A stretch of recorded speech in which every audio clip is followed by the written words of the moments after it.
And అందరికీ నమస్కారం. మన వైఎస్ యూట్యూబ్ ఛానల్కు స్వాగతం. ఈరోజు మనకు గెస్ట్గా ఉన్నటువంటి వారు సుంకరి ఆనంద్ గారు, రాష్ట్ర పెరక కుల సంఘం అసోసియేట్ అధ్యక్షులు, అదేవిధంగా ప్రపంచ వధూవరుల పరిచయ వేదిక కన్వీనరు, అదేవిధంగా కోఆపరేటివ్ సొసైటీ కులానికి సంబంధించి దానికి ప్రధాన కార్యదర్శిగా ఉన్నటువంటి వ్యక్తి. ఆయన మనోభావాల్ని మనం ఇప్పుడు షేర్ చేసుకోబోతున్నాం. నమస్కారం అండి ఆనంద్ గారు. నమస్తే సార్. నమస్తే శ్రీనివాస్ గారు. సుంకరి ఆనంద్ గారు తెలంగాణ రాష్ట్ర పెరక కుల సంఘంలోనే కాకుండా దాదాపు కులానికి తెలిసి ఉమ్మడి ఆంధ్రప్రదేశ్లో కూడా సుంకరి ఆనంద్ గారు అనే పేరు తెలవని వాళ్ళు ఉండరు అంటే ఆశ్చర్యం లేదేమనుకుంటున్నాం. దీన్ని ఎట్లా గర్వంగా ఫీల్ అవుతారా మీరు? అంత అంటే కులానికి నోటెడ్గా ఏ విధంగా అయ్యారు? మీ ప్రస్థానం ఏంటి? శ్రీనివాస్ గారు, ముఖ్యంగా మీరు అన్న దాంట్లో మీ అభిమానం అనేటటువంటిది ఎక్కువగా ఉందని అనుకుంటున్నాను. సో మీరు చెప్పిన దాంట్లో వాస్తవం అయితే ఉన్నది సార్. వాస్తవానికి ముఖ్యంగా నేను కులంలోకి వచ్చిన తర్వాత నాటి నుంచి నేటి వరకు సాధ్యమైనంత వరకు నా వంతు పాత్రను పోషిస్తూ నా ద్వారా అయినటువంటి కార్యక్రమాలన్నింటినీ కూడా ఎక్కడ విరామము లేకుండా చేస్తూ వస్తున్నాను. దాని దృష్ట్యా ఈరోజు తెలంగాణ రాష్ట్రంతో పాటు నాడు ఆంధ్రప్రదేశ్ ఉమ్మడి రాష్ట్రంలో కావచ్చు, మీరు అన్నట్లు వధూవరుల వేదిక ద్వారా ప్రపంచంలో ఉన్న పెరిక బిడ్డలందరికీ కూడా వాళ్ళ పెళ్లిళ్ళ నిమిత్తము అమెరికాలో ఉన్న, ఆస్ట్రేలియా ఉన్న, జపాన్లో ఉన్న అలాంటి వాళ్లకు పరిచయం అనేటువంటి జరిగింది. కాబట్టి ఆ విధంగా ఆ యొక్కటి రావడం అనేది జరిగింది సార్. సో అది వాస్తవమైనటువంటి విషయం. సరే ఆనంద్ గారు, మీరు పెరక కుల సంఘానికి అంటే అసలు మీ నేపథ్యం ఏంటి? ఈ పెరక కుల సంఘంలోకి అంటే స్టేటు సంఘం కావచ్చు, జిల్లా స్థాయిలో కావచ్చు, ఈ కులంలోకి ఎలా వచ్చారు? ఇది రొంపి అనుకుంటున్నాం, కొంతమంది అయితే రొంపి అంటారు. ఈ రొంపిలోకి ఎలా వచ్చారు మీరు? సో యాక్చువల్గా నా నేపథ్యం వచ్చేసి సార్, మా స్వగ్రామం వచ్చేసేసి నల్గొండ జిల్లా శాలిగౌరవ మండలం ఆకారం. నా ప్రాథమిక విద్య మా గ్రామంలో జరిగింది. వల్లాల్లో హై స్కూల్లో 8th and 9th, నగరికల్ ఏవిఎంలో హై స్కూల్ 10th క్లాస్ చదివాను. ఆ రోజులలో తాలూకాలో ఫస్ట్ ర్యాంక్ రావడం అనేటటువంటి జరిగింది 1986. ఏది 10th లో? Yes sir. Okay. Taluka first rank 4 మండలాలు. Oh nice. ఆ తర్వాత వాసవి జూనియర్ కాలేజ్ నకరికల్లో నేను జూనియర్ ఇంటర్మీడియట్ చదవడం జరిగింది. ఆ రోజులలో ఆ కాలేజీ మొత్తంలో కూడా 88లో 5 విద్యార్థులు పాస్ కావడం జరిగింది. HEC, MPC, CEC, BiPC group 5 pass కావడం జరిగింది. ఆ 5 కూడా మా ఎంపీసీ స్టూడెంట్స్. అందులో నేను ఒక విద్యార్థిని. ఓ నైస్. సో ఆనాటి నుంచి కూడా నాకు ఉన్నటువంటి ఏంటంటే విద్యతో పాటు మాది బాగా మధ్యతరగతి కుటుంబం, అంతకంటే దిగువ తరగతి కుటుంబమే. సో మా అమ్మా నాన్నలు చదువుకోలేదు. మా అమ్మా నాన్నలకు మేము 5 సంతానం, 5 మగవాళ్ళు, అందులో నేను చిన్నవాడిని. అన్నలు కూడా నిరుద్యోగులు. సరే మా నాన్నగారు నన్ను చదివించడం జరిగింది. అందులో భాగంగా చదువుతో పాటు నేను ఆ రోజులలోనే ఎస్ఎస్సిలో ఉన్నప్పుడు, ఇంటర్మీడియట్లో ఉన్నప్పుడు, డిగ్రీలో ఉన్నప్పుడు ట్యూషన్స్ అనేటటువంటి చెబుతూ ఉన్న ప్రైవేట్ స్కూళ్ళలో పనిచేసిన. ఇంటర్మీడియట్లో ఉన్నప్పుడు వాసవిలో చదివేటప్పుడు ఏవిఎంలో పనిచేసిన. నల్గొండలో 88-91 డిగ్రీకి వెళ్ళిన తర్వాత పాండురంగయ్య గారి దగ్గర భారతీయ విద్యాభవన్లో నేను పనిచేసిన పార్ట్ టైం. డిగ్రీ చివరి స్థలంలో ఉండగానే నేను చిట్యాల్లో ఠాగూర్ హై స్కూల్ అని చెప్పేసి ఎస్టాబ్లిష్మెంట్ చేయడం అనేది జరిగింది. అక్కడి వరకు జరిగింది. ఆ తర్వాత అది తెలుగు మీడియం స్కూలు. మారుతున్న పరిస్థితులు తెలుగు మీడియం స్కూల్ కాలంలో గడిచిపోతున్న మా చిన్నాన్న గారు, సో భక్తులాపురం వాస్తవులు మేడ్శెట్టి నర్సయ్య గారు నన్ను హైదరాబాద్ తీసుకురావడం జరిగింది. హైదరాబాద్ వచ్చిన తర్వాత ప్రాథమిక దశలో నేను ప్రైవేట్ పాఠశాలలో పనిచేశాను. పనిచేసిన తర్వాత అప్పుడు నేను కూడా ఒక స్కూల్ మళ్ళీ ఒక ఎస్టాబ్లిష్మెంట్ చేసుకోవడం జరిగింది. సొంతంగా ఎస్టాబ్లిష్ చేసుకున్న గాజు రామరావు కృష్ణవేణి హై స్కూల్ నడుపుతా ఉన్నా ఇప్పుడు. ఆ నడుపుతున్నటువంటి తరుణంలోనే ప్రైవేట్ స్కూల్లో పనిచేసేటప్పుడు దిడ్డి బాలయ్య గారు గ్రేటర్ హైదరాబాద్ అధ్యక్షులుగా ఉన్నప్పుడు వాళ్ళు సికింద్రాబాద్ ఎంఎస్ హై స్కూల్లో ఒక రక్తదాన శిబిరాన్ని ఏర్పాటు చేసినటువంటి విధానంగా ఒక పాంప్లెంట్ ను నాకు ఫిలిం నగర్ లో మా బంధువుల ఇంట్లో దొరికింది. ఆ పాంప్లెంట్ తీసుకొని 2 ఆగస్టు 2008 అంటే 17 years ఆ కార్యక్రమానికి నేను వెళ్ళడం జరిగింది. అక్కడ మన బంధుమిత్రులంతా రావడం జరిగింది. ఆ రోజే దయానంద్ గారు పరిచయం జరిగింది. ఆ 2 ఆగస్టు 2008లో మొదటిసారిగా కుల సంఘంలోకి వచ్చేసి నాటి నుంచి నేటి వరకు ఎన్ని ఇబ్బందులు వచ్చినా, ఎన్ని అవరోధాలు వచ్చినా, ఎంతమంది ఏ విధంగా వేధించినా, నాకు అనుకున్నవి, నేను చేయాలనుకున్నవి, నాకు చేతనైనటువంటివి ఎవరు చెప్పకపోయినా నేను కొన్ని కల్పించుకొని చేయడం వల్లనే ఈ రోజు గతంలో మీరు ఇంతకుముందు ప్రశ్నకు అది సమాధానంగా గుర్తింపు వచ్చిందని చెప్పేసి నేను అనుకుంటున్నా సార్. అదే 2 ఆగస్ట్ 2008 నేను కుల సంఘంలోకి వచ్చినటువంటి నేపథ్యం. ఓకే, సుమారు దాదాపు 2 దశాబ్దాలు అవుతుంది. సంవత్సరాలు పూర్తి చేసుకొని 18వ సంవత్సరంలోకి అడుగు పెట్టడం అనేటటువంటి జరిగింది సార్. 8th ఫిబ్రవరి 2008. అంతే, మొన్న ఫిబ్రవరికి 17 సంవత్సరాలు అయిపోయి 18 సంవత్సరంలోకి అడుగు పెట్టాం. కుల సంఘంలో సేవ చేయడానికి ఒక పాంప్లెంట్ మీ జీవితాన్ని మార్చేసింది ఆ విధంగా. సో ఓకే, ఆనంద్ గారు, సుంకర ఆనంద్ గారు, సార్ ఇప్పుడు ప్రస్థానం చెప్పారు. సుమారు ఒక 2 దశాబ్దాల నుంచి వివిధ హోదాల్లో ఈ కుల సంఘంలో పనిచేస్తూ గుర్తింపు పొందారు. చాలా ఆనందంగా ఉంది, సంతోషంగా ఉంది. సరే సార్, ఇప్పుడు ఈ సుంకరానంద్ అనే వ్యక్తి మీరు అన్నట్టుగా నేను అనుకున్నది చేస్తుంటాను, నాకు నా పరిమితులలో లిమిట్స్లో చేసుకుంటూ పోతాను అనేటువంటిది అంటున్నారు. కానీ కొంతమంది సుంకరానంద్ అనే వ్యక్తి రాష్ట్ర స్థాయిలో కుల సంఘాల్లో కానివ్వండి, జిల్లా స్థాయిలలో కానివ్వండి, కొన్ని నిర్ణయాలు రాష్ట్ర నాయకత్వం తీసుకునే నిర్ణయాల్లో కీలక భూమిక వహిస్తూ తన ప్రమేయం ఎక్కువ ఉండేట్టుగా వ్యవహరిస్తుంటాడు. దానికి కూడా కొంత విమర్శలు ఉన్నాయి. దానికి ఏం సమాధానం చెప్తారు మీరు? విమర్శలు అనేటటువంటివి వాస్తవమైనటువంటి విషయాలే సార్. ఎందుకంటే ప్రభుత్వ పరంగా చూసినా, ఉద్యోగ పరంగా చూసినా, ఏ దాంట్లో చూసినా కూడా ఒక వ్యక్తి సుమారు 18 సంవత్సరాలు పనిచేసిండు అంటే ఆ వ్యక్తి అందరికి అనుకూలంగా ఉండకపోవచ్చు, వాళ్ళు అడిగినటువంటివి కొన్ని చేసి ఉండకపోవచ్చు. కాబట్టేసి అక్కడి నుంచే నెగిటివ్ అనేటటువంటిది స్టార్ట్ అవుతుంది. ఫర్ ఎగ్జాంపుల్ 2008లో నేను వచ్చిన తర్వాత ఫస్ట్ నాకు తెలియకుండానే నేను కుత్బుల్లాపూర్లో మొట్టమొదటి వ్యక్తిని పరిచయం, నేను ఎవరికి తెలియని వ్యక్తిని, నాకు కూడా ఎవరు తెలియదు. కానీ నాకున్న పరిచయాలతోటి ఒక 10 మందిని పిలిచేసి ఆ రోజు కుత్బుల్లాపూర్లో ఎవరి ప్రమేయం లేకుండా గ్రేటర్ హైదరాబాద్ అధ్యక్షులు బాలయ్య గారిని పిలిపించేసి నేనే కమిటీ ఏర్పాటు చేశాను. సో నేను అధ్యక్షుడిని కావాలని కోరుకోలేదు. కమిటీ అయితే కులానికి గుర్తింపు తేవాలి. ఆ తర్వాత నాకున్న పరిచయం తోటి ఫిలిం నగర్ లోకి వెళ్ళి రామలమ్మ గారిని, నల్లప్ గిరి గారిని పట్టుకొని వేసేసి గ్రేటర్ హైదరాబాద్ అధ్యక్షుడు బాలయ్య గారిని అలా కమిటీని పిలిపించేసి నేను కూడా అక్కడ జూబిలీస్ కమిటీ ఏర్పాటు చేయడం అనేటువంటిది జరిగింది. అక్కడ కూడా నేను పదవి కావాలని కోరుకోలేదు. ఆ తర్వాత ఎన్నికలు జరిగి, ఆ ఎన్నికలు బాలయ్య తర్వాత అప్పటికి గౌరవ అధ్యక్షులుగా మద్దలింగయ్య గారు ఉన్నారు. తర్వాత ఎన్నికలు జరిగినవి. So pipeline road, Qutbullapur pipeline రోడ్లో లింగయ్య గారి సైట్లో శాటిలైట్లో ఎన్నికలు జరిగినాయి. ఆ ఎన్నికలప్పుడు ఆనంద్ చాలా స్పీడ్ అని చెప్పేసి మన మిత్రులు పోయేసేసి గ్రేటర్ హైదరాబాద్లో ట్రెజరర్గా ఉండాలని చెప్పేసి ఒక ప్రపోజల్ తెచ్చారు. కానీ అప్పటికే కోటమురళి పేరు ప్రస్తావనకు వచ్చింది. కానీ నేను ట్రెజరర్ కావాలని కోరుకోలేదు. కొంతమంది సభ్యులు గౌరవంగా అడిగారు. అడిగితే లింగన్న లాంటి వ్యక్తులు నన్ను పక్క తీసుకుపోయేసి అందులో ఇబ్బందులు రాకుండా చూడాలరా అని చెప్పేసి అంటే వెంబటి స్టేజ్ మీదకి వెళ్ళేసేసి నేను పదవి కావాలని కోరుకోవట్లేదు, నాకు ఈ పదవిని నేను అడగట్లేను, దయచేసి మిత్రులందరూ గమనించాలని చెప్పేసి నేను వేదిక నుంచి చెప్పేసి కిందికి వెళ్ళి వచ్చేసిన. సో అప్పుడు అందరు కూడా హ్యాపీగా ఫీల్ అయ్యారు, సంతోషపడ్డారు. ఆ రోజు గ్రేటర్ హైదరాబాద్ అయిపోయింది. తర్వాత ఇమీడియట్లీ రాష్ట్ర సంఘం ఎన్నికలు వచ్చినాయి. రాష్ట్ర సంఘం ఎన్నికలు వచ్చినప్పుడు రాష్ట్ర సంఘం కమిటీ ఏర్పడింది. దయానంద్ గారు అధ్యక్షులైనరు. గరికే యాదగిరి నుంచి వారసత్వం వారికి వచ్చింది. నర్సిట్ వెంకటేశ్వర ప్రధాన కార్యదర్శిగా ఉన్నారు. నల్ల మురళి ట్రెజరర్గా ఉన్నారు. అప్పుడు అందరూ పెద్దవాళ్ళైనా ఇంట్లో ఒక యూత్ అనేది ఉండాలని చెప్పేసి ఏరికి వచ్చేసి దయానంద్ గారు నాన్నను ఆర్గనైజ్ సెక్రటరీగా ఉండాలన్నాడు. అరే నేను నియోజకవర్గంలో లేను, ఒక గ్రామ స్థాయి లేను, మండల స్థాయి లేను, గ్రేటర్ హైదరాబాద్ లాంటివి కూడా లేను. ఒకటేసారి రాష్ట్ర సంఘంలో అంటే ఒక దశలో సంతోషంగా ఉన్నది, ఒక దశలో మరి రాష్ట్ర సంఘంలో ఇంతమంది పెద్ద మనుషులతో నేను అయినా కూడా చేసిన, వాళ్ళు పెద్దవాళ్ళు చెప్పినవన్నీ తూచా తప్పకుండా పాటించిన, వాళ్ళ అడుగుజాడల్లో నడిచిన, ఇంకా కొన్ని నాకు తెలిసిన ఇది చేస్తే బాగుంటుందని చెప్పేసి కొన్ని నాకు తోచినవి చెప్పుకుంటూ వచ్చేసిన. అందులో భాగమే ఈ వధూవరుల పరిచయ వేదిక. అందులో భాగమే ఎందుకు వచ్చింది సార్ అంటే ఈనాడు.net వాళ్ళు పెళ్లి పందిరిని ఒక నిర్వాచన, అవును అది ప్రధానంగా, అది ఈనాడు ఎప్పుడు వస్తుంటారు. వాళ్ళు కులాల పద్ధతిలో చేస్తుంటారు. కానీ ఎప్పుడు చూసినా పెరిక కులం అనే పదం కనిపించలేదు.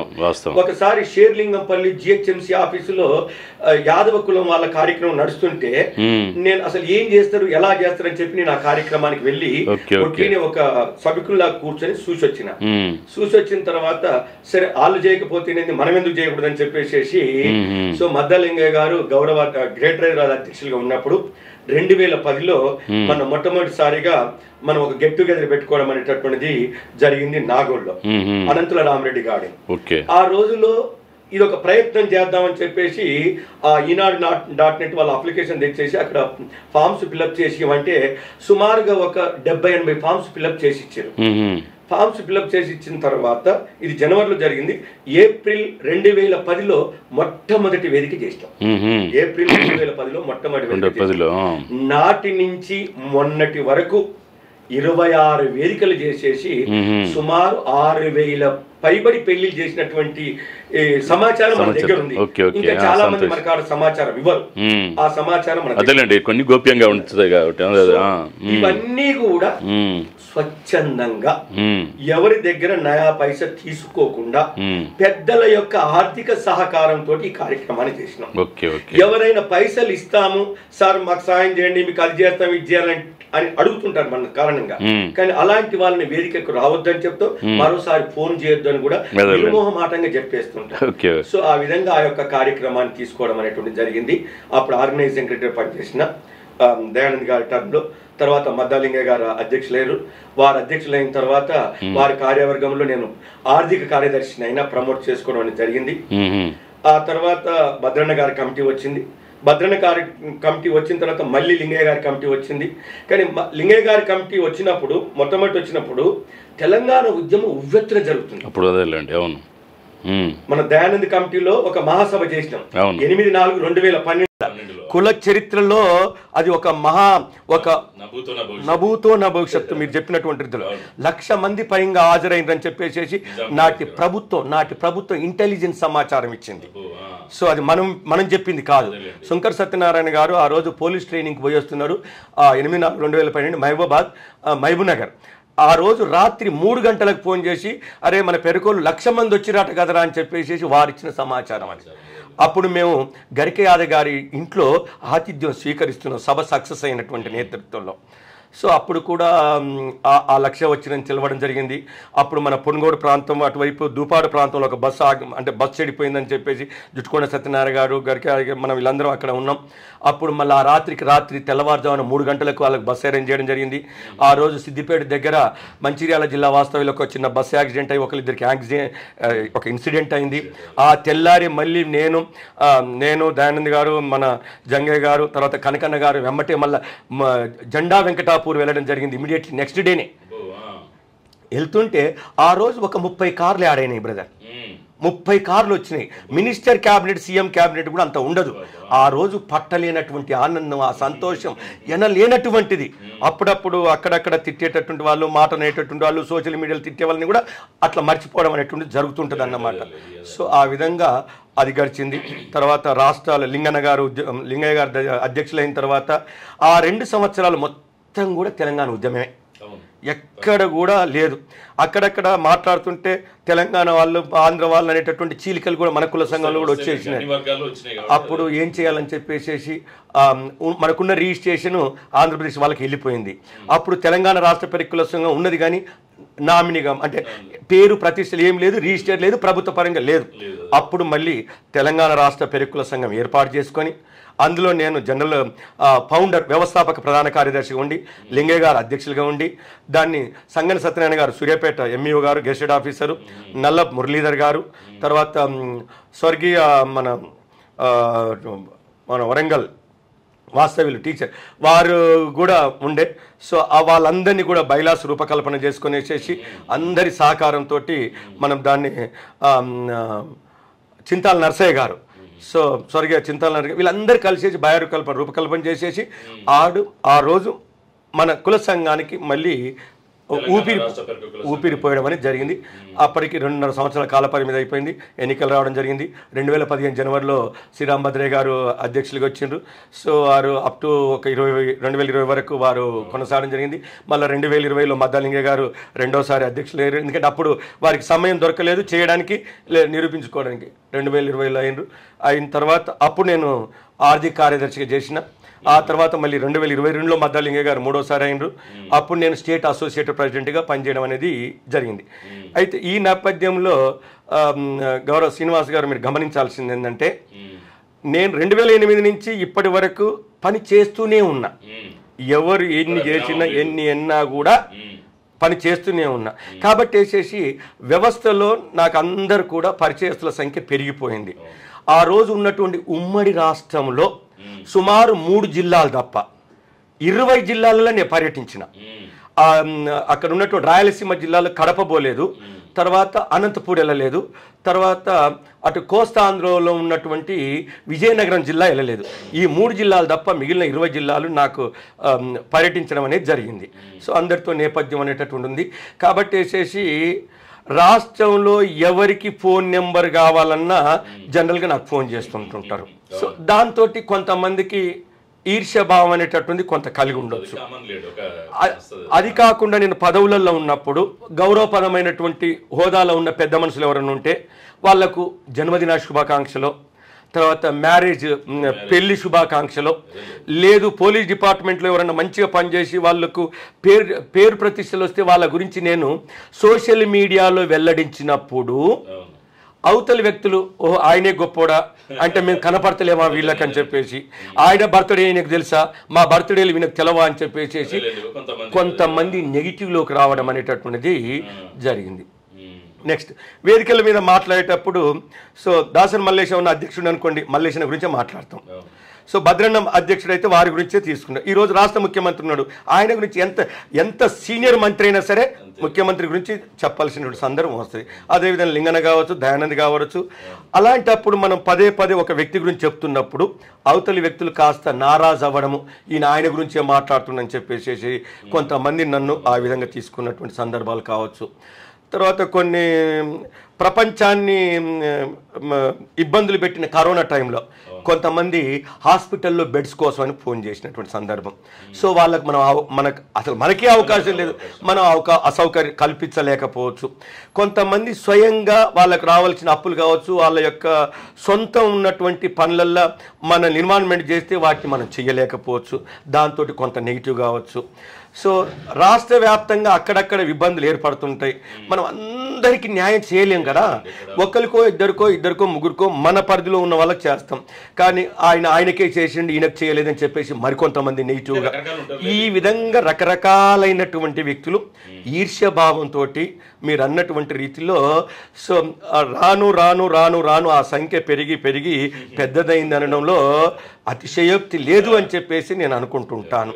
కాబట్టి వేసేసి నన్ను వేదికల మీదనే నిర్మోహమాటంగా వేధించిన వాళ్ళు ఉన్నారు, బూతులు తిట్టినటువంటి వాళ్ళు కూడా ఉన్నారు. అయినా కూడా నేనేమీ పట్టించుకోలేదు. నా అన్ననే నన్ను తిట్టిండు, నా బాబాయే నన్ను తిట్టిండు. ఎస్, నన్ను తిట్టిండ్రంటే నా బాగోగులు చూడడానికి అనుకున్నా నేను అని నవ్వుకుంటా వెళ్ళిపోయినా. ఎన్నడూ కూడా వాళ్ళు చేయరు. వాళ్ళు అర్థం చేసుకున్న రోజు మాత్రం నన్ను మళ్ళీ సో మేము పొరపాటు చేసినటువంటి సందర్భాలు కూడా ఉన్నాయి. ఈ విధంగా మీరు అన్నదానికి మనకు జరిగింది మిత్రమా. ఇంకొకటి విషయం ఏంటంటే ముఖ్యంగా నేను ఈ కుల రాజకీయాలకు బ్యాక్ డోర్లో రాలే. సర్వీస్ మోటార్లోనే వచ్చిండ్రు. ఎవరైనా సరే పిలిచి పదవి ఇస్తే తీసుకున్న కానీ నాకు ఎవరైనా సపోర్ట్ చేసేసి ఈయనకి ఇవ్వాలని చెప్పేసి అనేవాళ్ళు కానీ, లేకపోతే నాకు కావాలని చెప్పేసి నేను అడుక్కున్న దాఖలాలు లేవు. పలానా వ్యక్తికి ఆయనకు పదవి కావాలన్నట, సో అవకాశం ఉంటే ఆయనకి ఇవ్వండి చెప్పేసి అంటే ఇమీడియట్లీ ఇచ్చినటువంటి సందర్భాలు కూడా మనకున్నాయి. కాబట్టి వేసేసి నిరంతరాయంగా ఉన్నటువంటి దాంట్లో పేరుతో పాటు ఇలాంటి మీరు అడిగిన దాంట్లో కూడా రావడం జరిగింది అనేటటువంటి విషయాన్ని మన అందరూ కూడా గమనించాల్సినటువంటి అవకాశం ఉంది. అయితే ఆనంద్ గారు ఇక్కడ ఒక విషయం ఏంటంటే, సరే ఇదంతా బాగుంది, మీరు 2008లో ఈ కుల సంఘంలో కుల సేవ చేసుకుంటూ ఎంతసేపటికి ఏంటంటే మీరు చెప్పినట్టుగా రాష్ట్ర స్థాయిలో మళ్ళీ తెలంగాణ సపరేట్ అయిన తర్వాత కూడా మళ్ళీ గుర్తింపు తేవడం, దాంట్లో కార్యవర్గంలో కీలకంగా ఉండడం, తర్వాత ఈ వధూవరుల వేదిక, పరిచయ వేదిక కానీ అన్నిట్లలో మీరు చాలా యాక్టివ్ రోల్. ఎక్కడ కూడా మీరు ఇంత అంటే ఆర్థిక లాభాపేక్షను ఇంకేదో ఆశించి చేయకుండా నిస్వార్థంగా చేసుకుంటూ వచ్చారు. అంతా బాగానే ఉంది. అంటే ఇంత చేస్తున్న మీరు ఇన్ని కోణాల్లో రకరకాల ప్లాట్ఫామ్స్, ఇప్పుడు కుల సంఘం కావచ్చు, హాస్టల్స్ కావచ్చు, ఇప్పుడు వధూవరుల వేదిక అయినా ఇవన్నీ చేస్తున్నప్పుడు ఈ రొంపిలోకి ఎందుకు వచ్చాను రా అంటే నా పర్సనల్ లైఫ్ కొంత పోవాలి. ఇప్పుడు సర్వీస్, సోషల్ యాక్టివిటీస్ ఇవన్నీ దీంట్లో మనం కొంత పర్సనల్ లైఫ్ కోల్పోతాం. వ్యక్తిగత జీవితం అనేది మనకు ఒకటి ఉంటుంది, దాన్ని త్యాగం చేయాల్సిందే. కొంత మనీ కాకుండా టైం స్పేర్ చేయాలి. కొన్ని ఎప్పుడైనా నేను అనవసరంగా ఇంత టయాన్ని నా కెరీర్ని కొంత ఆర్థిక పరంగా నా ఫ్యామిలీ డెవలప్మెంట్కి అవరోధమైంది అనవసరంగా సేవ చేస్తున్నాను అనేటువంటిది ఆత్మవిమర్శ అంటే ఎప్పుడన్నా అనిపించేదా మీకు? అంతరాత్మ ప్రబోధానుసారం మీకు అట్లా అనిపించేదా? సో ఒకటి రెండు సందర్భాలలో అది కూడా అనిపిస్తుంది సార్. ఎందుకంటే మనం కూడా మానవ నిమిత్తులమే కదా. సో భగవత్ స్వరూపం కాదు. సో మనం సమాజంలో 100కి 100 వాళ్ళు అందరికీ అన్ని విధాలుగా వాళ్ళు నచ్చేలా మెచ్చేలా చేయడం మన వల్ల కానటువంటి సాధ్యం కాదులేండి. మన పరిధిలో ఉన్నంతలోనే మనం చేయగలుగుతుంటాం. కాబట్టి అప్పుడప్పుడు కొన్ని పనులు చేసినప్పుడు అలాంటి సందర్భాలు జరిగినటువంటి మాట వాస్తవమే. సో ఫస్ట్ ఆఫ్ ఆల్ దానికి రెండు విషయాలే సార్. నేను పెరిక విద్యార్థి వసతి గృహంలో కూడా నేను 2009లోనే మెంబర్షిప్ తీసుకున్నాను 478 తోటి. ఇవాళ 1050 దాటింది. ఆ రోజులలోనే నేను ఆర్థికంగా వెనకబడి ఉన్నప్పటికీ కూడా 478 తోటి నేను మెంబర్షిప్ తీసుకుని ఉన్నా. సో నా యొక్క వేగాన్ని గమనించినటువంటి జంగయ్య గారు కూడా నాకు అరే ఈ పిల్లగాడు పనికొస్తాడు వీడిని వాడుకోవాలని చెప్పేసి ఆనంద్ ఫస్ట్ వారు ఎన్నికైనప్పుడు ఆనంద్ నీకు ఉపాధ్యక్షులుగా రాస్తున్నా అన్నాడు 2000. అంటే సరే సార్ మంచిదని చెప్పిన. కానీ వారం రోజులు తిరక్క ముందే ఆనంద్ ఒక ముఖ్యమైన వ్యక్తిని నేను మర్చిపోయినా, సో నువ్వేమనుకోవద్దు అంటే నేనేమనుకోను సార్ అని చెప్పేసి అంటే నీ కార్యవర్గ సభ్యునిగా రాస్తున్నా అని చెప్పేసి ఉపాధ్యక్షునిగా వేరే వాళ్ళకి ఇచ్చిండు ఫస్ట్ టర్మ్. రెండో టర్మ్ అయిన తర్వాత మళ్ళీ నాకు ఉపాధ్యక్షునికి ఇచ్చిండు. అప్పుడు కూడా స్వర్గీయ పిన్నెన అశోక్ గారి పేరు మర్చిపోయిండు. ఆనంద్ అశోక్ పేరు మర్చిపోయిన వాడు ఇట్లా అని చెప్పేసి అధ్యక్షుల వారు నో ప్రాబ్లం క్యారీ ఆన్ ఇచ్చేయమంటే మూడోసారి వచ్చినప్పుడు నాకు ఉపాధ్యక్ష పదవి ఇవ్వడం అనేది జరిగింది. ఆయన 3 టర్మ్లలో కూడా పెరిక విద్యార్థి వార్షికోత్సవం ఫిబ్రవరిలో జరుగుతుంది. 3 సంవత్సరాలు కూడా ఎనలేనటువంటి రిస్క్ తీసుకొని సో కుత్బుల్లాపూర్ హెచ్ఎంటీ గ్రౌండ్ లో వాళ్లకు విపరీతమైనటువంటి గేమ్స్ కల్చరల్ ఈవెంట్స్ చేయడం అనేటువంటి జరిగింది. పిల్లల దగ్గర నుంచి మంచి అనుభూతి రావడం అనేటువంటిది జరిగింది. అదొక విద్యార్థి వసతి గృహం భాగం. తర్వాత కోఆపరేటివ్ సొసైటీ ఉన్నది. పెరిక్ కోఆపరేటివ్ సొసైటీ ఏర్పాటు చేసింది నేను, ప్రమేయం తీసుకొచ్చింది నేను, అధ్యక్షుని కావాలని కోరుకోలే నేను. సో ఎవరన్నా ఉండని ప్రమేయం వచ్చేసింది. అది కూడా 2010లో మూలాలు పడ్డాయి దానికి. అప్పుడు మద్దలింగ గారు రాష్ట్ర అధ్యక్షుల అందె శ్రీనివాసరావు గారు అధ్యక్షులుగా ఉన్నటువంటి నేపథ్యంలో దానికి మూలాలు పడ్డాయి. 2010లో అనుకుంటే 2013లో రిజిస్ట్రేషన్ కు డాక్యుమెంట్స్ పోయినాయి. ఎందుకంటే ఇది వ్యక్తిగతం కాదుగా కుల సమస్య. 2010 ఎప్పుడైతే రిజిస్ట్రేషన్ దాఖలు సప్లై చేసినామో తెలంగాణ ఉద్యమం ఏ రోజుమైన ఆఫీసర్ దొరకలేదు, కాలేదు. 2015లో రిజిస్ట్రేషన్ అయిపోయింది. అప్పుడు ప్రారంభ దశలో గ్రేటర్ హైదరాబాద్ పరిధినే పెట్టినాం. కానీ అక్కడ ఉన్నటువంటి ఆఫీసర్ ఏవైతే ఉన్నారో సార్ ఆ రోజు గ్రేటర్ హైదరాబాద్ అని పెట్టారు కానీ తెలంగాణ ఏర్పడ్డది 10 జిల్లాలకు ఇంతంతే ఏర్పడ్డది కాబట్టి మీరు తెలంగాణ రాష్ట్రాన్ని మార్చుకొచ్చుకోండి అని చెప్పేసి ఆయన ఇచ్చిన సలహా మేరకు దాని పరిధి మార్చేసినాక జరిగింది. ముఖ్యంగా ఇది ఎస్టాబ్లిష్ చేయడానికి గల కారణాలు ఏంటి సార్ అంటే కులంలో ఎవరికి ఆర్థికంగా సహాయం చేయలేరు. ఉడతా భక్తిగా వాళ్ళు అడిగితే తప్ప. సో ఏదైనా మంచి మాట సహాయం చేస్తుంటారు, లేకపోతే ఇంకే విధంగా జరుగుతుంటాయి. సో వాళ్ళకు మనోధైర్యాన్ని ఇస్తుంటారే కానీ ఆర్థికంగా సహాయం చేయలేం. చాలా మంది ఇబ్బందులు పడతా ఉంటారు. ముఖ్యంగా నేను కుత్బుల్లాపూర్లో ఒక private school correspondents cooperative society establish చేసిన 20 సంవత్సరాల నుంచి నేను ఇప్పటి వరకు ట్రెజరర్. 20 సంవత్సరాల నుంచి ప్రెసిడెంట్ సెక్రటరీ మారుతున్నారు కానీ ట్రెజరర్ ఎవరు మారట్లేరు. ఎవరైనా ఉండమంటే కూడా వాళ్ళు ఉండట్లేదు 20 సంవత్సరాల నుంచి. సో ఆ విషయాన్ని పసిగట్టిన అందె శ్రీనివాస్ గారు అనుభవం మీకు బాగా ఉన్నది. ఆ విషయాన్ని పసిగట్టిన అందె శ్రీనివాస్ గారు అన్న ఇది చేద్దామన్నారు, చేసినాం. రిజిస్ట్రేషన్ అయిపోయింది. 2015లో తెలంగాణ వచ్చిన తర్వాత రిజిస్ట్రేషన్ అయిపోయింది. రిజిస్ట్రేషన్ అయిపోయిన తర్వాత ఒక్కరోజే 1,15,000 రూపాయల కలెక్షన్ వచ్చింది ఒక్కటే రోజు. వచ్చిన తర్వాత సో అనివార్య కారణాల వల్ల అనుకోకుండా మరి నాకు తెలియకుండానే ఇక అది అంటే దాని యొక్క యాక్టివిటీస్ కాస్త ఆగినాయి. సో ఇప్పటి వరకు కూడా నాకు యాక్చువల్ జరగలేదు. తర్వాత కాలక్రమేణా దాని విషయంలో మళ్ళీ చర్చోపచర్చలు జరిగి జంగయ్య గారు, దయానంద్ గారు, మద్దలింగయ్య గారు లాంటి వ్యక్తులు మళ్ళీ దానిలో ఇన్వాల్వ్మెంట్ అయ్యి 2018లో దయానంద్ గారు అధ్యక్షులు అయినరు కోఆపరేటివ్ సొసైటీకి. అప్పుడు దయానంద్ గారు, అంకతి విజయ్ కుమార్ గారు, నేను ముగ్గురం మాక్సిమం మిగిలిన 18 మంది డైరెక్టర్లు కలిసి ఇల్లు వాడవాడ ఊరు తిరిగేసేసి మెంబర్షిప్ చేయించడం అనేది జరిగింది. అప్పుడు 40 లక్షల రూపాయలు వచ్చేసింది. వచ్చిన తర్వాత జూలై 2019లో లోనింగ్ స్టార్ట్ చేయడం జరిగింది. 2019 జూలైలో లోనింగ్ స్టార్ట్ చేయడం. 2013లో స్టార్ట్ అయింది. 2015లో రిజిస్ట్రేషన్ అయింది. 2018 వరకు 18లో విస్తృతమైన సబ్జెక్ట్ ఆడే 2019లో లోనింగ్ స్టార్ట్ అయింది. అప్పుడు 12% సాధారణ వడ్డీతోటి స్టార్ట్ అయింది. సో ఆ రోజు మొదట్లో 50,000 రూపాయలు రుణం ఇచ్చాం, తర్వాత 1,00,000 రూపాయలు చేసాం, తర్వాత 1,20,000, 1,50,000, ప్రజెంట్ 2 లక్షల రూపాయలు సాధారణ రుణాలు ఇస్తున్నాం. అది కాకుండా ఎవరైనా కుటుంబంలో పెళ్లి చేసుకుంటే పెళ్లి పత్రిక సబ్మిట్ చేసి చెక్కులు నామినీ షూరిటీలు సబ్మిట్ చేసేస్తే ఈ రోజు 3 లక్షల రూపాయల వరకు 12% డిమిషింగ్ ఇంట్రెస్ట్ లో ఇస్తున్నాం. ₹1 1 పైసా కూడా ఎక్కువ పడదు. తర్వాత మ్యారేజ్ తో పాటు మెడికల్ ఎలా ఇస్తున్నాం సార్ అంటే హాస్పిటల్లో జాయిన్ అయిన తర్వాత డిశ్చార్జ్ సమ్మరీ ప్లస్ బిల్లులు సబ్మిట్ చేసి మిగతా ఫార్మాలిటీ చేస్తే అప్ టు 3 lakhs వరకు వాళ్ళు మెడికల్ బిల్లులు 80,000 బిల్లు అయితే ₹1,00,000 1,60,000 అయిందంటే ఒక 2 లక్షల వరకు ఆ విధంగా మెడికల్ సాయం చేస్తాం. అదే విధంగా ఎవరైనా పిల్లలు NRI అమెరికా గానీ ఆస్ట్రేలియా గానీ అలాంటి వాళ్ళు పోతే ప్రాథమిక ఖర్చుల కోసము ఏదో 20 లక్షలు 30 లక్షలు 50 లక్షలు మొదలు పోయేటప్పుడు ఖర్చుల కోసం ఒక 3 లక్షల రూపాయలు ఆ విధంగా ఆ మూడింటికి మ్యారేజ్ మెడికల్ ఎడ్యుకేషన్ కోసం ఒక 3 లక్షల రూపాయలు, జనరల్ లోన్ ఒక 2 లక్షల రూపాయలు ఈ విధంగా ఇస్తూ ఇప్పటి వరకు సుమారు 560 మంది సభ్యులకు రుణాలు ఇవ్వడం అనేటువంటి జరిగింది.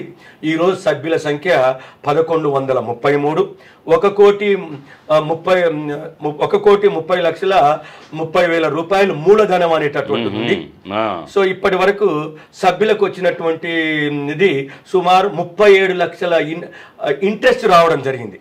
సభ్యులకు నికరంగా 6% వడ్డీ ఇస్తాం. 10,000 రూపాయలు ఎవరైతే కట్టారో వాళ్ళకు జాయిన్ అయిన డే నుంచి 31st మార్చ్ లోకు జాయిన్ అయితే ఆ రోజు నుంచి ఆ రోజు వరకు ఇంట్రెస్ట్ ఎంత వచ్చింది.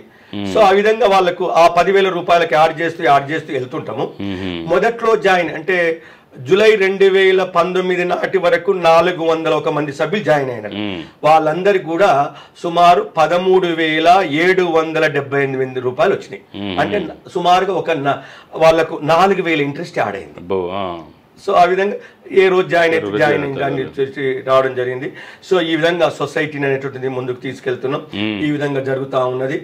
తర్వాత ఈ సొసైటీ ఇంత మంచిగా జరుగుతున్నటువంటి తరుణంలో కుల వ్యవస్థలో పదవుల కోసం ఆరాటపడి బ్యాక్ డోర్ లో వచ్చినటువంటి వ్యక్తులు ఈ వ్యవస్థను కూడా భ్రష్టు చేయాలి, దీనికి ఒక చెడు పేరు తేవాలని చెప్పేసి దీన్ని కంకణ బద్దులో ఏం చేశారు సార్ అంటే కోఆపరేటివ్ సొసైటీస్ ఆఫ్ కమిషనర్ దగ్గర పోవడం, రిజిస్టర్ ఆఫ్ సొసైటీస్ దగ్గర పోవడం, తర్వాత తీన్మార్ మండల దగ్గర పోయి కంప్లైంట్ చేసి రావడం, సిసిఎస్ దగ్గర పోయి కంప్లైంట్ చేసి రావడము, చివరికి హైకోర్టులో కూడా కేసు వేసేదాకా పోయిండ్రు. దాని మీద సుమారు 9 నెలలు పర్యవేక్షణ జరిగింది. కోర్టు కేసులు అయినాయి, పర్యవేక్షణ జరిగింది, జనరల్ బాడీ 10 విధాల జనరల్ బాడీ అయింది. దాని మీద ప్రభుత్వం 9 నెలలు చేసేసి అన్ని పరిశీలించేసి రేట్ ఆఫ్ ఇంట్రెస్ట్ కావచ్చు, సభ్యులు కావచ్చు, బినామీలు కావచ్చు చేసేసి వాళ్ళు ఫైనల్ గా ఒక 350 పేజీల రిజిస్టర్ ఇవ్వడం అనేది జరిగింది. సో హైకోర్టులో కూడా కేసు కొట్టివేయడం జరిగింది. తర్వాత ఎన్నికలు జరిగిపోయినాయి. అప్పుడు కొంచెం నేను బాధపడ్డా, నేనెందుకు పేదవాళ్ళకి ఏదో సాయం చేయాలి ఆర్థికంగా, అప్పుడు కొంచెం నేను ఫీల్ అయినా. మా భార్య కూడా ఈ సోషల్ మీడియాలో అక్కడ ఇక్కడ సో వాళ్ళు రాస్తున్నటువంటి ప్రధానంగా కొంతమంది అంటే వాళ్ళను అంటే ఈ భాష వాడకూడదు, కొంతమంది 3 కోట్ల దుర్వినియోగం అనే పదాన్ని వాడి అసలు ఇక్కడ ఈ రోజు వరకు సభ్యులు 1,333 కోటి 30 లక్షలు 3 కోట్ల రూపాయలు దుర్వినియోగం జరిగిందని అంటే నిజంగా ఏంటంటే ఏదో ప్రాపగండం చేయడం ఆ కోణంలో ఒక్కసారి నేను కొద్దిగా ఇబ్బంది పడ్డా. అది కాకుండా ఇంకొకసారి ఇంకా అంటే ఏడ్చినంత పని అదే బాగా మనోభావం దెబ్బతినడం అంతే. ఒకసారి గ్రేటర్ హైదరాబాద్ ఎన్నికలు పెట్టాలని చెప్పి సాయి గార్డెన్ లో ఒక మీటింగ్ ఏర్పాటు చేశారు. ఆ మీటింగ్ అది గ్రేటర్ హైదరాబాద్ ఎన్నికలు. అప్పుడు అధ్యక్షులు అందరి శ్రీనివాస్ గారు ఉన్నారు, వాళ్ళ టర్మ్ అయిపోయింది. వారి స్థానంలో అధ్యక్షులు ఎన్నికలు పెట్టాలని చెప్పి సాయి గార్డెన్ లో ఎన్నికలు జరిగినప్పుడు అధ్యక్షులు భద్రన్న గారు ఉన్నారు, రాష్ట్ర అధ్యక్షులుగా ఉండేసేసి భద్రన్న గారు ఫోన్ చేసేసి ఎంతమంది వచ్చారు ఏందని చెప్పేసి ఫోన్ ద్వారా సమాచారం తీసుకొచ్చేసి తక్కువ మంది వచ్చారు కాబట్టి ఈరోజు ఎన్నిక కుదరదు, పోస్ట్ పోన్ చేసి చెప్పేసి ఆనాటి ప్రధాన కార్యదర్శి కనకన్న గారికి చెప్పడం జరిగింది. సో ఎందుకు వచ్చిందో ఏమొచ్చిందో కానీ మా పెద్దమ్మాయి నాతో పాటు ఆ కార్యక్రమానికి వచ్చింది. వచ్చినప్పుడు అంతకుముందు ఎట్లాగూ ఈ టర్మ్ అయిపోతుందని చెప్పేసి అందరినీ సన్మానం చేసుకొని శాలువాలు కప్పే సన్మానం జరిగింది. జస్ట్ 2 రోజుల ముందో 3 రోజుల ముందో 10th క్లాస్ రిజల్ట్ వచ్చినాయి. ఆ రోజు పాపకు 10/10 వచ్చినాయి. నేనెందుకో కనకన్న గారికి అన్న పాపను తీసుకొచ్చిన, ఆయనకి బాగా పిల్లలంటే బాగా అభిమానం. కనకన్న అన్న పాపను తీసుకొచ్చిన కదంటే అన్న తీసుకొచ్చిందే ఎందుకో వస్తా అనే సెల్లు వచ్చినాయి. 10/10 వచ్చినాయి పాపకు అని చెప్పేసేసి నేను అనగానే సో ముందుకు తీసుకొని ప్రేమతోటి ఎద్దుకొని ముద్దాడేసేసేసి అంతకుముందు రాష్ట్ర ప్రధాన కార్యదర్శిగా ఆయనకి ఇచ్చినటువంటి శాల్వాను ముందుకు తీసుకొచ్చేసి పాపకు కప్పేసేసి చేతిలో ఉన్న మెమోటో తీసుకొని పాపకి ఇచ్చి సన్మానం చేశాడు. సన్మానం చేసి కిందికి దిగిరాగానే కొంతమంది సభ్యులు అంటే అసూయ భావంతో ఈయన ఒక్క కూతురే 10/10 వచ్చిందా, ఆయన బిడ్డ లేదా, ఈయన బిడ్డ లేదా, వాళ్ళకి సన్మానం చేయకుండా ఈయనకు సన్మానం చేశారు అనేటటువంటి దాని మీద ఒక 10 మంది మూకుమ్మడిగా విమర్శలు చేసిరు బాగా. చేసేసరికి నా బిడ్డ ఏడ్చేసింది. నా బిడ్డ ఏడ్చేసరికి నాకు కూడా బాధ అనిపించింది. అనవసరంగా నేను తీసుకొచ్చి 10th క్లాస్ రిజల్ట్ వచ్చి 2-3 రోజులు కాదాయే నేను తీసుకొచ్చేసి అనవసరంగా అమ్మాయిని ఏడిపించిన కదా అనేటటువంటిది నేను కూడా ఒక తండ్రిగా బాధ అనిపిస్తుంది. ఆ బాధపడితే తెల్లారు ఆనాడు అధ్యక్షులు అంద శ్రీనివాస్ గారు కావచ్చు, మధ్య లింగయ్య గారు కావచ్చు, అలాంటి సందర్ సుధాకర్ కావచ్చు, అంకది విజయ్ కుమార్ లాంటి వ్యక్తులు పోయేసేసి next day morning early morning మీరు నిన్న చేసింది తప్పు, ఈ విధంగా యాక్చువల్లీ అవార్డ్స్ ఫంక్షన్ కాదు, అది రివార్డ్స్ ఫంక్షన్ కాదు, జస్ట్ అదేలేండి అనుకోకుండా ఒక సందర్భంలో ఏదో అడ్జస్ట్ అక్కడ అకేషన్ ఉంది కాబట్టి సరేగా అది ఈ రోజు వరకు కూడా అప్పుడప్పుడు నన్ను కలిచివేస్తుంది. అదేలేండి నేను సంకుచితంగా ఆలోచిస్తారా మన మనుషులు అనేది. అంటే నేను కుల సంఘంలోకి వచ్చి నేను సేవ చేస్తే నాకు వీళ్ళు ఇచ్చిన బహుమతి ఇదే అని చెప్పేసి అప్పుడప్పుడు నేను బాధ అభినందించాల్సింది పోయి కొంచెం మనం ఇబ్బంది పడే విధంగా ప్రవర్తించడం అనేది అదేలేండి ఉంటది. అది కామన్. శ్రీనివాస్ గారు ఇక్కడ ఏంటంటే అభినందించే వాళ్ళు చాలా మంది అభినందిస్తారు, కానీ మీరు అనేటి సంకుచిత భావము, ఈర్షా భావము, తట్టుకోలేనటువంటి వారు, పేరు ప్రతిష్టలు వస్తుంటే ఇంకా అలాంటి వాళ్ళు కొంతమంది ఉంటుంటారు అన్నమాట. కాబట్టి వేసేసి ఆ విధంగా కొంచెం ఈ రెండు సందర్భాల్లో నేను బాధపడ్డా గాని అప్పటి వట్టుకు మళ్ళీ తలుసుకొని వేసేసి ఎవరేమన్నా 90% నన్ను ప్రేమిస్తున్నారు. ఆ ప్రేమికుల కోసం నేను చేతనైంది చేస్తా. నువ్వు పనికిరావు, నువ్వు వద్దు, నువ్వు కుదరదు అన్నాడు, నేను దూరంగానే ఉంటా. నేను ఎవరి కాడి పోయి నాకు పదవి కావాలి, కుల సంఘంలో చేస్తా, నేను ఎవరిని అడగలేదు. గుర్తింపు ఇచ్చినాడు, తీసుకున్న, నాకు వీలైనంత వరకు చేసిన, ఇవ్వన్నాడు దూరంగా ఉన్నా, కానీ ఎవరిని విమర్శించలే. ఏ సోషల్ మీడియాలో మీరు ఏం చేస్తలేరు, ఇదెందుకు చేసిరని చెప్పేసి నేను పెట్టలే. కానీ చాలా మంది మనం పని చేస్తాం కదా, ఇదే చేస్తారా, మీరు అదెందుకు చేస్తలేరు, ఇదెందుకు చేస్తలేరు అని చెప్పేసి క్వశ్చన్ మార్క్ చేస్తాడు. మరి ఆయన ఉన్నప్పుడు చేయలేదు, పోనీ ఆయన పదవి ఇస్తే చేస్తాడంటే అది కూడా చెయ్యడు. సో కాబట్టి వచ్చేసి అవన్నీ సాధారణ ఉండేది. మామూలుగా ఏంటంటే ఎక్కడ అంటే ఇదే ప్లాట్ఫామ్ కదండి, ఏ ప్లాట్ఫామ్ అయినా ఆర్గనైజేషన్లో సర్వీస్ చేస్తున్నప్పుడు కొంత రాళ్ళు పడుతుంటాయి. కానీ ఆనంద్ అనే వ్యక్తి మాత్రం కొంతమంది రాళ్ళు విసిరినా కూడా ఆ రాళ్ళనన్నింటిని కూడా పేర్చి కులం అనేటువంటి ఒక సౌధంలో పెద్ద అభిమానం అనేటువంటి పెద్ద ప్యాలెస్ని అయితే అందరి హృదయాల్లో మీరు పొందారు, అంత అనుమానం లేదు. అది మన జాతి అభిమానం, మన జాతి ఇచ్చినటువంటి ప్రేరణ. అదే ఆనంద్ గారు, సరే ఇప్పుడు ఓకే, ఆనంద్ గారు మీ పేరులోనే ఆనందం ఉంది, ఇప్పుడు హ్యాపీనా? ఇప్పుడు మీరు సరే వ్యక్తిగత జీవితం ఇటు సేవా కులకు సంబంధించినటువంటి సేవా కార్యక్రమాల్లో బ్యాలెన్సింగ్ చేసుకుంటా ఇంత లైఫ్ లీడ్ చేస్తున్నారు, సంతృప్తిగా ఉందా? ఏమన్నా ఏంటి నేను పొరపాట్లు చేస్తున్నాను అనిపిస్తుందా? అయితే వీలైనంత వరకు సంతృప్తికరంగా ఉందన్న. ఎందుకంటే మొదలు చెప్పాను కదా, 100కి 100 వాళ్ళు ఎవరికి న్యాయం చేయలేం.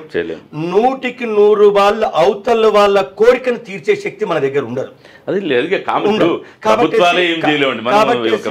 వెలితి అనేటటువంటిది మాత్రం అక్కడక్కడ జరుగుతున్నటువంటి పరిణామాలు, పేదవాళ్ళు పడుతున్నటువంటి ఇబ్బందులు. సో ఒకరికో ఇద్దరికో మనం సాయం చేయగలుగుతున్నాం, కొంతమందిని చేయలేటువంటి పరిస్థితి ఏర్పడతా ఉన్నది. ఎలాంటి విధంగా జరుగుతూ ఉన్నది. ఈరోజు సంక్షేమ సమితి ఉన్నది, భవన నిర్మాణ సమితి జరుగుతూ ఉన్నది, ఇటు కుల సంఘం జరుగుతూ ఉన్నది, కోఆపరేటివ్ సొసైటీ నడుస్తూ ఉన్నది, వధూవరుల వేదికలు నడుస్తూనే ఉన్నాయి. లింగయ్య గారు కావచ్చు, ఇటు అంద శ్రీనివాస్ గారు కావచ్చు కోఆపరేటివ్ సొసైటీ, అటు గట్క విజయ్ కుమార్ లాంటి వాళ్ళు కావచ్చు, సో ఈ విధంగా దయానంద్ గారు లాంటి వాళ్ళు, భూషణ లాంటి వాళ్ళు కావచ్చు, భద్రన్ లాంటి వాళ్ళు, దాసర మల్లేశ్వరి లాంటి వాళ్ళు, అంటే రాష్ట్ర నాయకత్వంలో ఉన్నటువంటి పెద్దలందరూ స్ఫూర్తిని తీసుకొని మనం చేస్తున్నాం. చివరిగా మన టైం కూడా అయిపోయింది అన్నట్టు చెప్తున్నా. చివరిగా నేను నిజంగా కూడా ఇంకా నేను తృప్తిగా ఉండడానికి ఒకే ఒక్క విషయం, నిన్న మన సోషల్ మీడియాలో ఒక చిన్న స్టోరీ వచ్చింది. ఏంటంటే ఒక మంచి కళాకారుడు, పెద్ద ఆర్టిస్ట్, సీనన్న కంటే ఇంకా మంచి ఆర్టిస్ట్. సో ఆ కళాకారుడు మంచి మంచి ఫోటోలు డిజైన్ చేసేసి తన కళనంతా ప్రకటించేసి ఒక కళను కళారూపాన్ని చేస్తుంటాడు. సో ఒకసారి వాళ్ళ తల్లి సూచన మేరకు వేసినటువంటి ఒక తీసుకెళ్లేసి ఒక హైదరాబాద్ నడిబొడ్డులో ఒక మంచి ఖైరతాబాద్ పెరిక భవన్ దగ్గర పెట్టేసిండు, దాన్ని ఎగ్జిబిట్ చేసేసి ఇందులో ఏమైనా మార్పులు ఉంటే మార్పులు ఉన్నట్లయితే సూచించగలరు, సో తెలియజేయగలరు అని చెప్పిండు అన్నమాట. సో ఉదయం పోయిండు, నైట్ పోయి తీసుకొచ్చిండు.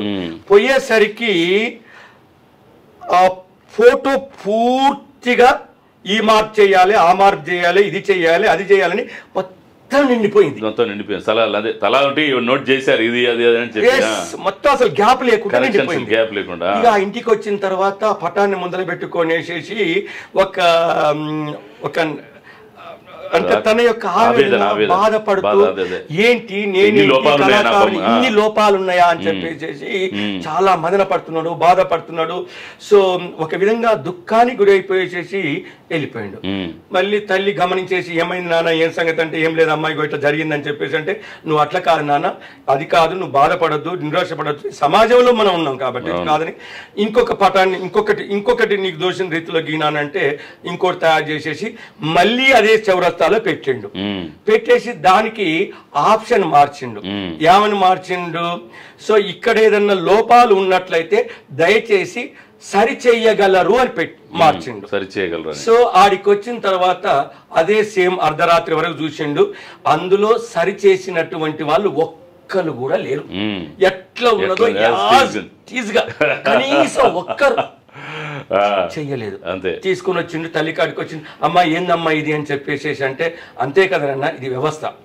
చెప్పే వాళ్లకు ఈజీ అక్కడే కష్టం కాబట్టి చెప్పే వాళ్ళు ఎక్కువ ఉంటారు, చేసే వాళ్ళు సమాజంలో తక్కువ ఉంటారు కాబట్టి చెప్పే వాళ్ళు చెప్తూనే పోతుంటారు, చేసే వాళ్ళు చేస్తూనే పోతుంటారు అని చెప్పేసి ఒక ఆలోచన ఉన్నది. ముఖ్యంగా రామచంద్ర గారు స్వర్గీయ రామచంద్ర గారు దయానంద్ గారు అధ్యక్షులు అయినప్పుడు మన స్వీట్ షాప్ సికింద్రాబాద్లో ఉండే రామచంద్ర అన్న ఏం చెప్పేవాడంటే దయానంద్ గారితో అండేవారు. సో ఎవరైనా సరే చాలా మంది వ్యతిరేకించే వాళ్ళు, సో మీ మీద నెగిటివ్ గా మాట్లాడే వాళ్ళు చెడగొడదామని వస్తుంటారు. మీరు చేసేందుకు చెడగొట్టేవాడు చెడగొట్టూనే ఉంటాడు, చేసేవాడు చెడగొట్టే ఉంటాడు. చేసేవానికి గుర్తింపు వస్తుంది, మీరు చేస్తూనే పోండి, మీకు గుర్తింపు అదే వస్తుందని చెప్పేసి గౌరవ పెద్ద మనిషి రామచంద్ర గారు చెప్పిన మాటలు దయానంద్ గారు ఇప్పటికి గుర్తు చేస్తుంటారు. ఆరి మాటల్లోనే ఎవరు ఎన్ని పెట్టినా ఎన్ని చేసినా అన్ని వినినట్టే ఉంటూ చేయాల్సిన చేతనైనంత వరకే. మేమేదో చేసినాం, మేము విరగొట్టినాం, పలగొట్టినాం, ఏడినాం, రాజ్యాన్ని స్థాపించడం అయితే మేము చెప్పుకోమన్నా. సో ఈ విధంగా వీలైనంత వరకు చేస్తూనే ఉంటాం సంతృప్తిగానే. ఇప్పటి వరకు అయితే ఎన్ని అవరోధాలు జరిగినా అది ఒక 10%, 90% పైబడి సంతృప్తిగా ఉన్నది కాబట్టి ఇంకా రాబోయే రోజులలో నాకు పెద్దలు ఇతను పనికొస్తాడు అనుకుంటే సో వాళ్ళు అప్పచెప్పినటువంటి బాధ్యతలను నెరవేర్చడానికి సిద్ధంగా ఉంటా. తప్పకుండా నా యొక్క అవకాశాన్ని కూడా ఇచ్చేసేసి సో తప్పకుండా ముందుకెళ్ళడానికి ఉంటానని చెప్పేసి కోరుతూ ఉన్నాను. థ్యాంక్ యూ అన్న. కర్మని అది అంటే కర్మ సిద్ధాంతం ప్రకారం మీరు కర్మ చేసుకుంటా అంటే సేవ చేసుకుంటూనే పోతున్నారన్న. తప్పకుండా ఇన్ని విభాగాల్లో కులంలో ఇంత సేవ చేస్తూ మీ వ్యక్తిగత జీవితాన్ని కూడా పక్కా పెట్టి చేస్తున్న మీ సేవలు చాలా నిరుపమానమైన అన్న. సో వీటికి మనకు కొంత భగవంతుడు ఏంటంటే నిస్వార్థంగా చేస్తున్నప్పుడు ఆయన దీవెనలు బ్లెస్సింగ్స్ ఉంటాయి అన్ని మీద, మీ ఫ్యామిలీ మీద మెండుగా ఉండి మీ పిల్లలు కూడా మంచి ప్రయోజకులై ఉన్నత స్థాయిలో స్థిరపడి మీరు సుఖ సంతోషాలతో ఉండాలని ఆ భగవంతుని వేడుకుంటూ ధన్యవాదాలన్న. Thank you. Thank you sir, thank you, ధన్యవాదాలు, కృతజ్ఞతలు.